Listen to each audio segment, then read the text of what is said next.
glasses together.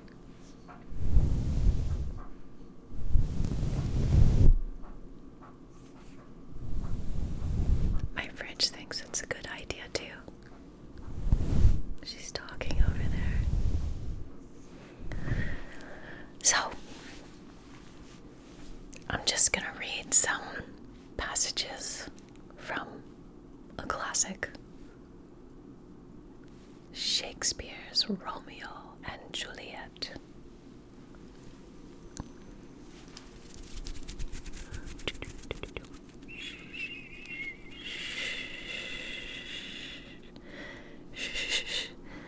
Are you ready? Get comfortable. Stretch out. We're going on an adventure. Relax your arms, your legs, your feet, your hands. Let me pull out your tension. Give it to the earth.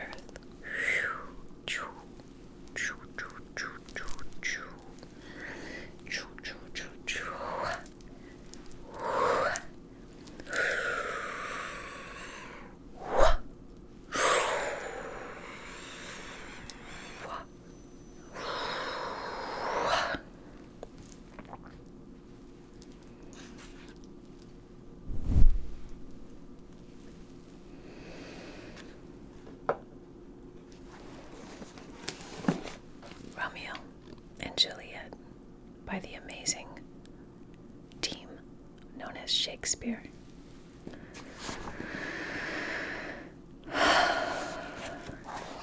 Romeo to Juliet, touching her hand.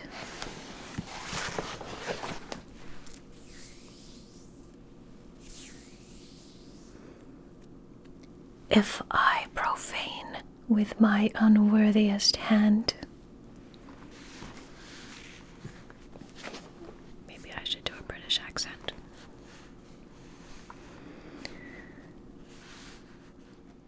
This holy shrine, the gentler sin is this, my lips, two blushing pilgrims, ready stand to smooth that rough touch with a tender kiss. Juliet says, "Good pilgrim, you do wrong with you do wrong your hand too much, which mannerly devotion shows in this.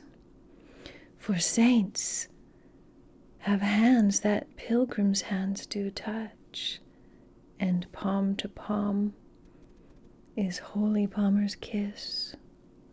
Romeo says, "Have not saint lips and holy palmers too?"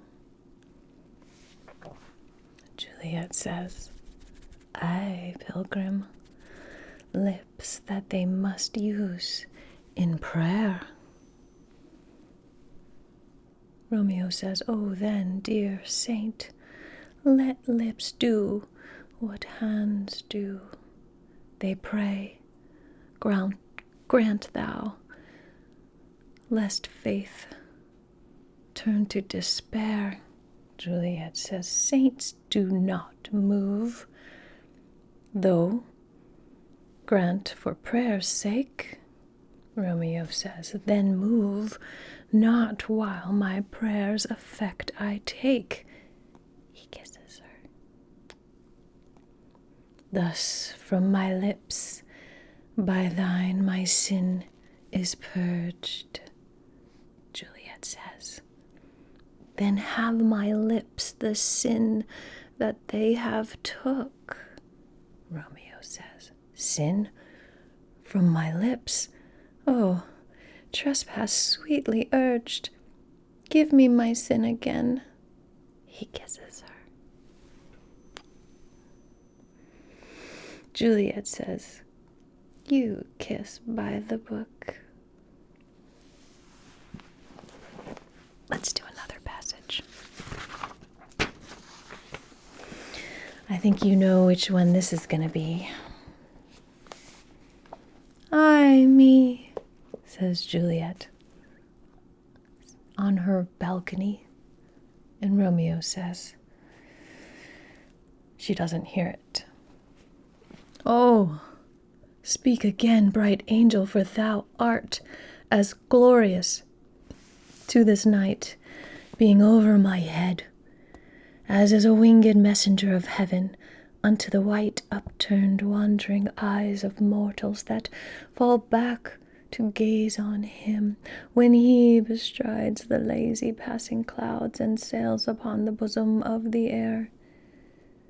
Juliet, not knowing Romeo hears her, says, "Oh, Romeo, Romeo, wherefore art thou Romeo?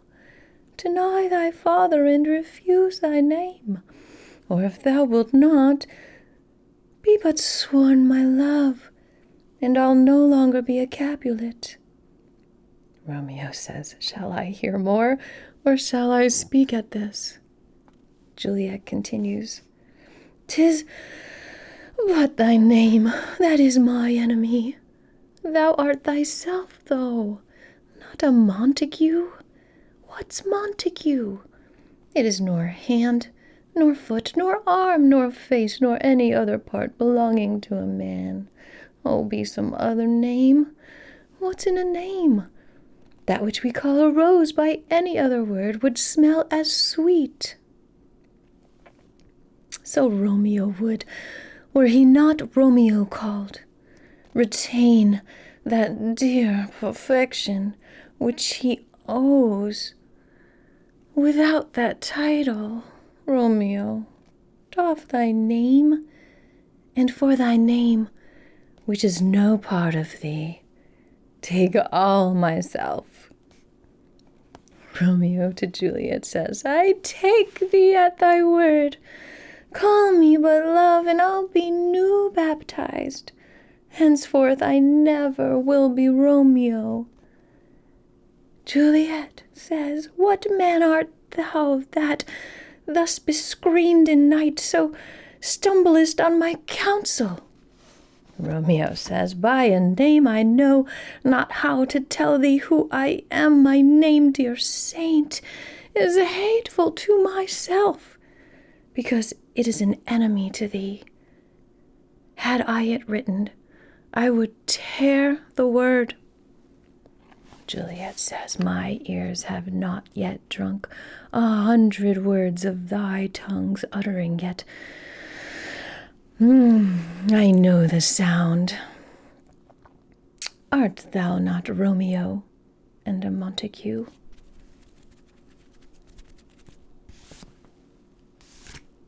"Neither, fair maiden, if either thee dislike." "How camest thou hither? Tell me, and wherefore? The orchard walls are high and hard to climb, and the place death, considering who thou art, if any of my kinsmen find thee here." Romeo says, "With love's light wings did I overperch these walls, for stony limits cannot hold love out. And what love can do, that dares love attempt. Therefore thy kinsmen are no stop to me. If they do see thee, they will murder thee. Alack, there lies more peril in thine eyes than 20 of their swords. Look thou but sweet, and I am proof against their enemy." She says, "I would not for the world they saw thee here." He says, "I have night's cloak to hide me from their eyes. And but thou love me, let them find me here. My life were better ended by their hate than death prorogued, wanting of thy love." Juliet says, "By whose direction foundest thou on this place? Romeo says. By love, that first did prompt me to inquire.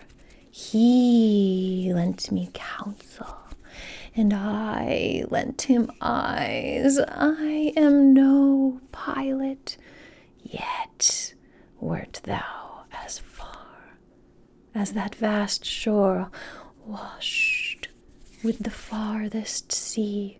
I should adventure for such merchandise.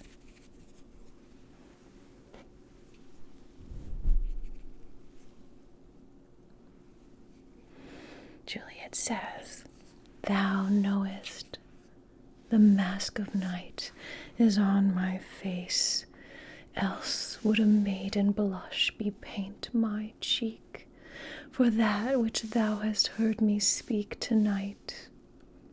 Fain would I dwell on form, fain deny what I have spoke, but farewell, compliment. Dost thou love me? I know thou wilt say aye, and I will take thy word. Yet, if thou swearest, thou mayest prove false. At lovers' perjuries, they say love laughs, O gentle Romeo. If thou dost love, pronounce it faithfully. Or if thou thinkest I am too quickly won, I'll frown and be perverse and say thee nay, so thou wilt woo. But else, not for the world, in truth, fair Montague, I am too fond, and therefore thou mightst think my haviour light. But trust me, gentlemen, I'll prove more true than those that have more cunning to be strange. I should have been more strange, I must confess. But that thou overheardest, ere I was where my true love passion, therefore pardon me, and not impute this yielding to light love, which the dark night hath so discovered. Romeo says, Lady, by yonder blessed moon I vow, that tips with silver all these fruit tree tops. Juliet says, Oh, swear not by the moon, the inconstant moon, that monthly changes in her circled orb. Let that thy love prove likewise variable.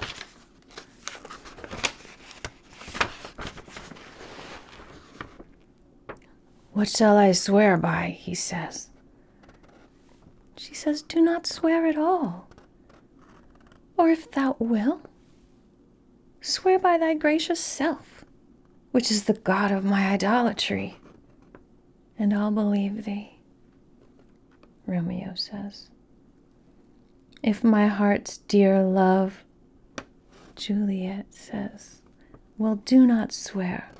Although I joy in thee, I have no joy of this contract tonight. It is too rash, too unadvised, too sudden, too like the lightning which doth cease to be. Ere one can say it lightens, sweet, good night. This bud of love by summer's ripening breath may prove a beauteous flower when next we meet. Good night, as sweet repose and rest come in thy heart as that within my breast. Romeo says, Ah, wilt thou leave me so unsatisfied? Juliet says, What satisfaction canst thou have tonight? Romeo says, The exchange of thy love's faithful vow for mine. Juliet says, I gave thee mine before thou didst request it, and yet I would it were to give again.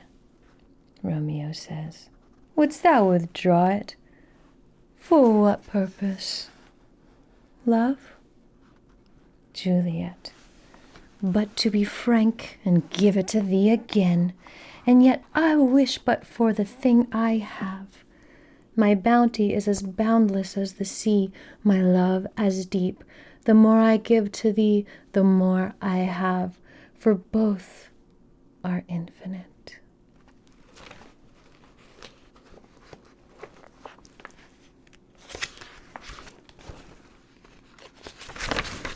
Let's go to another book, and then we'll come back. How are you doing? Are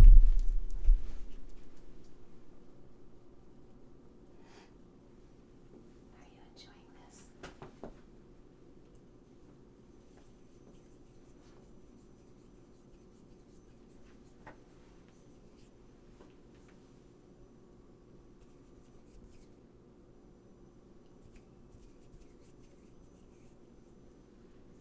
Sending you love.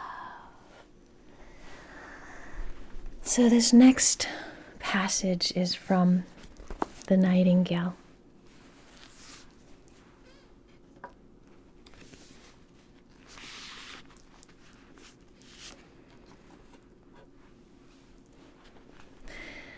They're in the midst of a war they've been running for days. This is Isabel. She twisted around to look at him. Moonlight came through in lacy patterns, illuminating his eyes, his mouth, leaving his nose and chin in darkness. He looked different. Again, older already, in just these few days, careworn, angry. He smelled of sweat and blood and mud and death. But she knew she smelled the same. Have you heard of Edith Cavell? She asked. Do I strike you as an educated man? He said. She thought about that for a moment and then said, yes. He was quiet long enough that she knew she'd surprised him. I know who she is. She saved the lives of hundreds of Allied airmen in the Great War. She's famous for saying that patriotism is not enough, and this is your hero, a woman executed by the enemy. A woman who made a difference, Isabel said, studying him. I am relying on you, a criminal and a communist, to help me make a difference. Perhaps I am as mad and impetuous as they say. Who are they? Everyone. She paused, felt her expectation gather close. She had made a point of never trusting anyone, and yet she believed Gaetan. He looked at her as if she mattered. She said, you will take me, as you promised. He said, you know how such bargains are sealed? How? She said. He said, with a kiss. Quit teasing, she said. This is serious. He says, what's more serious than a kiss on the brink of war? He was smiling, but not quite. That banked anger was in his eyes again, and it frightened her, reminded her that she really didn't know him at all. She says, I would kiss a man who was brave enough to take me into battle with him. He said, I think you know nothing of kissing. He said with a sigh, shows what you know. She rolled away from him and immediately missed his touch. Trying to be nonchalant, she rolled back to face him and felt his breath on her eyelashes.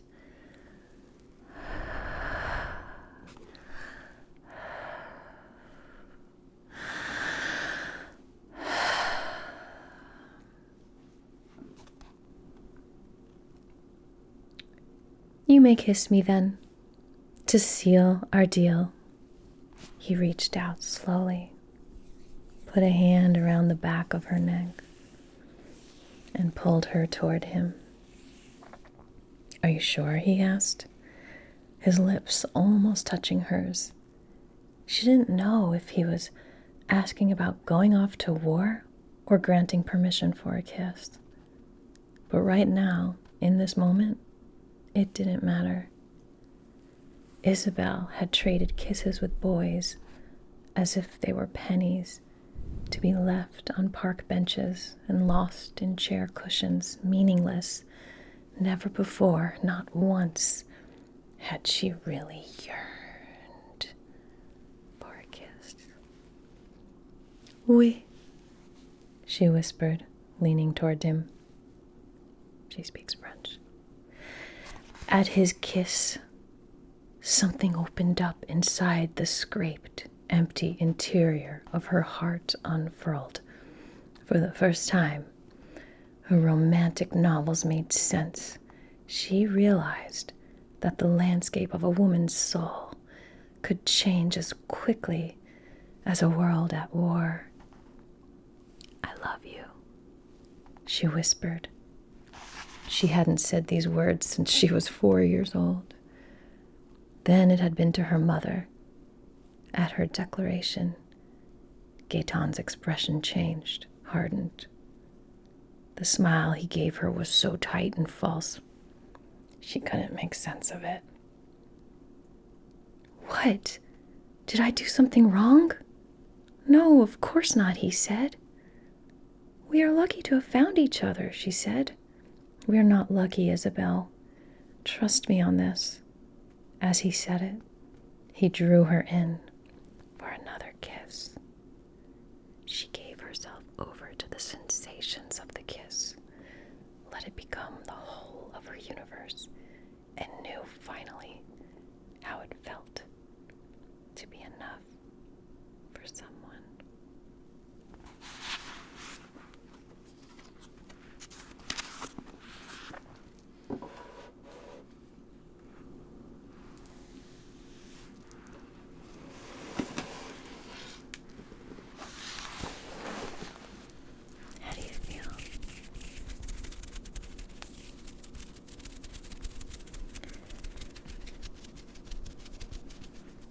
Let's read one more passage from Romeo and Juliet, and then I'll say goodnight. Thank you so much for joining me tonight, on my adventures with reading. I appreciate you going along with that. I hope you're enjoying it as much as me. Enter Romeo and Juliet aloft, with the ladder of chords. Juliet says, Wilt thou be gone? It is not yet near day. It was the nightingale, and not the lark, that pierced the fearful hollow of thine ear. Nightly she sings on you, pomegranate tree. Believe me, love, it was the nightingale. Romeo says, It was the lark, the herald of the moon, no nightingale. It was the lark, the herald of the morn, no nightingale. Look, love, what envious streaks do lace the severing clouds in yonder ease. Night's candles are burnt out, and jocund day stands tiptoe on the misty mountain tops. I must be gone and live, or stay and die. Juliet says, Yon light is not daylight. I know it. It is some meteor that the sun exhaled to be thee this night, a torch bearer, and light thee on the way to Mantua. Therefore stay yet, thou needest not be gone. Romeo says, Let me be taken Let me be put to death. I am content, so thou wilt have it so. I'll say yon grey is not the morning's eye. 'Tis but the pale reflex of Cynthia's brow, nor that is not the lark whose notes do beat the vaulty heavens so high above our heads. I have more care to stay than will to go. Come, death, and welcome. Juliet wills it so. How is it, my soul? Let's talk. It is not day. Juliet says it is, it is. Ay, hence, be gone away. It is the lark that sings so out of tune, straining harsh discords and unpleasing sharps. Some say the lark makes sweet division. This doth not so, for she divideth us. Oh, now, I would they had changed voices too, since arm from arm that voice doth us affray, hunting thee hence with hunts up to the day. Oh, now be gone. More light, and light it grows, Romeo says. More light and light, more dark and dark our woes.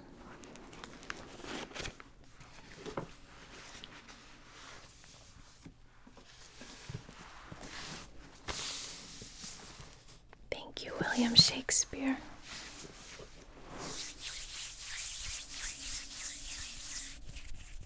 Sleepy time.